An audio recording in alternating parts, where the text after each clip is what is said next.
Hey, welcome back to the Bound by Art podcast. I'm Missi Blue, tattoo artist, business owner, and your guide to navigating the chaos that is the tattoo industry. If you're an artist looking to grow your business, attract the right clients, and learn how to survive this career without losing your damn mind, then you are in the right place.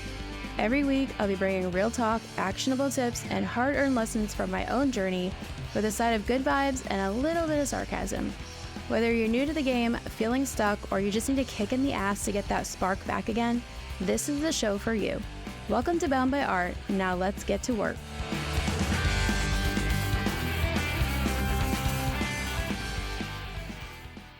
Have you ever heard the phrase shiny object syndrome? It's that thing where you get completely derailed by the fantastic new idea or opportunity and you end up either stretched way too thin or with just 1,000 unfinished projects on your plate. I've definitely been there and I can sympathize with you. It's like we know this is a problem, but when you're in it, it's hard to be aware of it. So I want to talk about what it is, why it's a real problem, and what we can do about it. Do you get distracted easily? And I'm not even talking about ADHD, although that does not help. I'm talking about creative people in general just getting distracted by the next big thing or idea. New exciting opportunities pop up and you abandon whatever it was that you were working on or working towards because this new thing sounds so much better and more interesting and way more exciting, right? I think it's pretty common in the art world, at least. Probably the business world as well. I know a lot of business owners that have this same problem. They call it shiny object syndrome because it's like a child seeing a shiny or glittery new object or toy. It catches their eye and they immediately lose interest in the toy they were originally playing with to go play with the new toy. But the idea is that a person will abruptly stop everything they're doing, abandon all progress, all groundwork to redirect their attention somewhere else. I've been this way my whole life. I could never really tell when I was doing it before, though. That's the problem. I think most of us are guilty of this. I think that you might even be aware that you do this, but you don't really see why it's a problem. Or maybe you do see why it's a problem, but you don't care and you don't do anything to change it. And that's fair, I guess.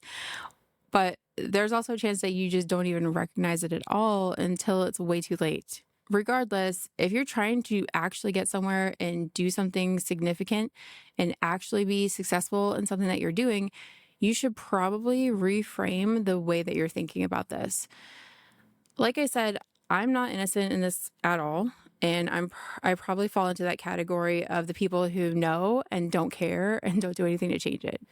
Because, well, I am fucking stubborn and I get tunnel vision sometimes. And once I set my mind to something, it's like, it's really hard for me to pull myself back. So I see the shiny thing and I'm like, no, that thing. And it's tunnel vision, full steam ahead in that direction when I should have just fucking kept my eyes on the paper I was on, right?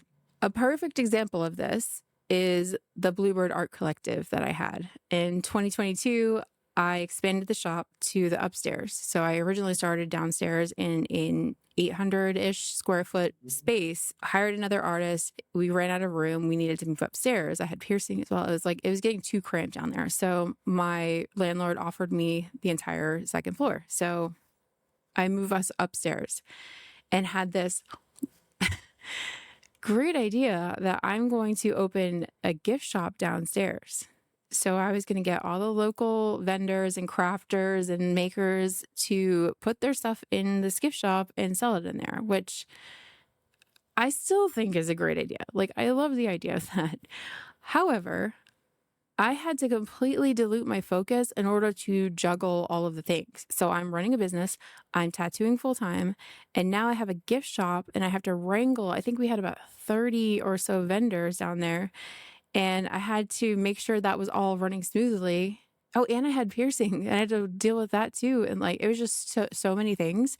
My focus was so diluted. I couldn't give 100% to anything that I was doing. It took me away from being a good boss. It took me away from being a good leader. I wasn't super focused on my work that I was doing, like my tattoo work. Everything started going to shit in the shop. It affected my day-to-day, my personal life, my attitude, my overall mood. And I eventually had to take a step back and realize that was a fucking shiny object and that's not working. And I had to let it go. And as much as it was a bummer, it was super fun while it lasted.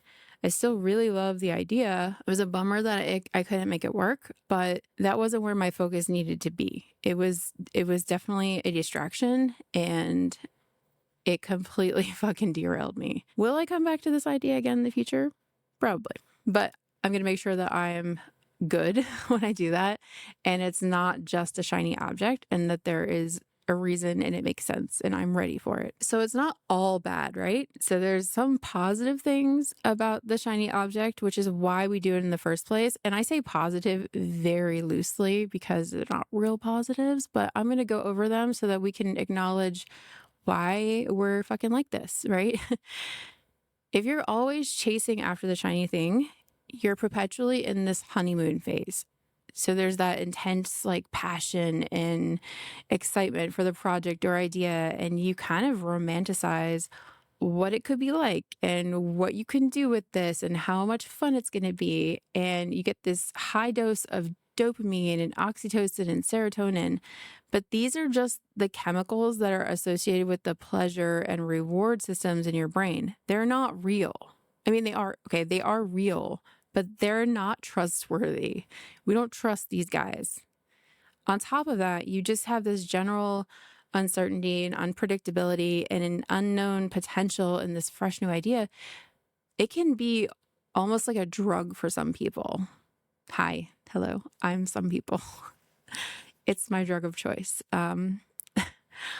I crave chaos. I don't know why I'm like this. I think a lot of us are like this. It's just who we are. But we all know that just because we want something doesn't make it good for us. It doesn't make it right for us. It does mean the shiny object is new and exciting and ideal to our dumb baby brains. And like a lot of the beginnings of new relationships, we perceive it as perfect and we only focus on the positive and the possibilities, and we downplay all the red flags and all the potential flaws in the plan.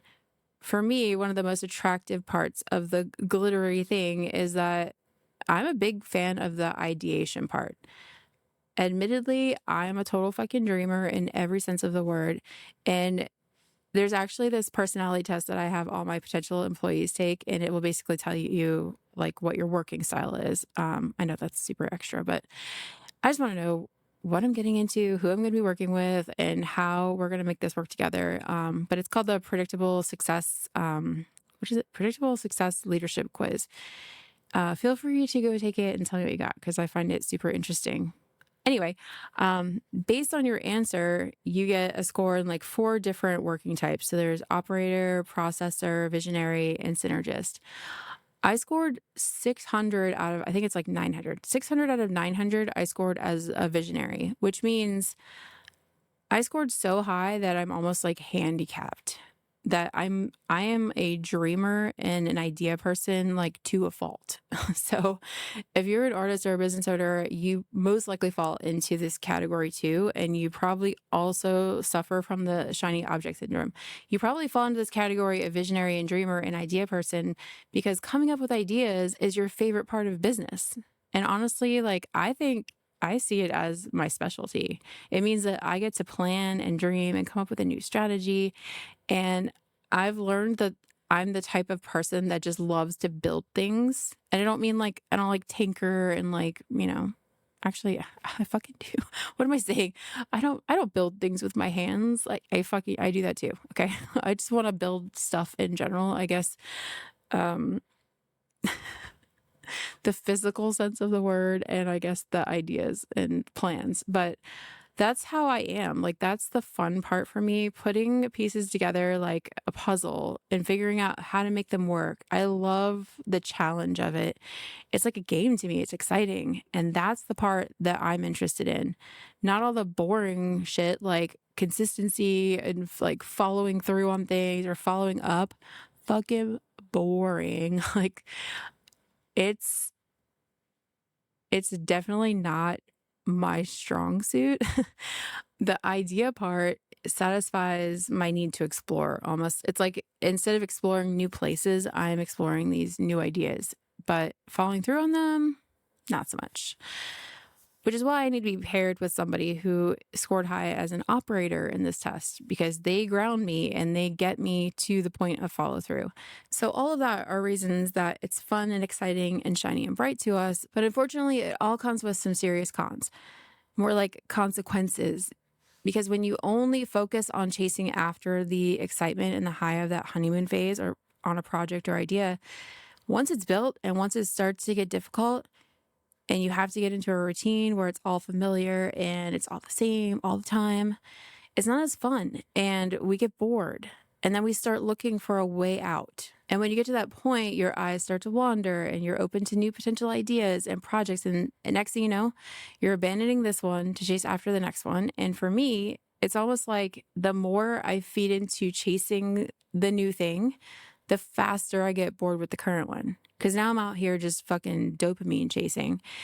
And one of our biggest problems is that you never give yourself the opportunity to get good at something before you quit it. You start to convince yourself that you don't want it anymore and that it's not right for you because it doesn't come easy anymore. And you hit some sort of friction and there's obstacles that you have to overcome and it's just too hard. I've even caught myself trying to convince myself that if it's this difficult, it can't be right for me. I quit, I give up, and I go after the next big thing. And guess what? All roads lead to fucking obstacles every single time. You can't escape them. There's never going to be just a smooth ride and no bumps in the road. They're all inevitable. And if you keep rerouting and starting over, you're never going to get that reward or that success that comes on the other side of the difficult thing. And you're never going to finish anything. You're not actually working towards anything if you're just going in circles and starting over constantly. There's also situations where we don't fully quit the first thing and we're just adding more shit to our plate. And that's what I end up doing constantly. I get bored and I just keep piling on ideas and new projects. And it's as if I'm not already drowning.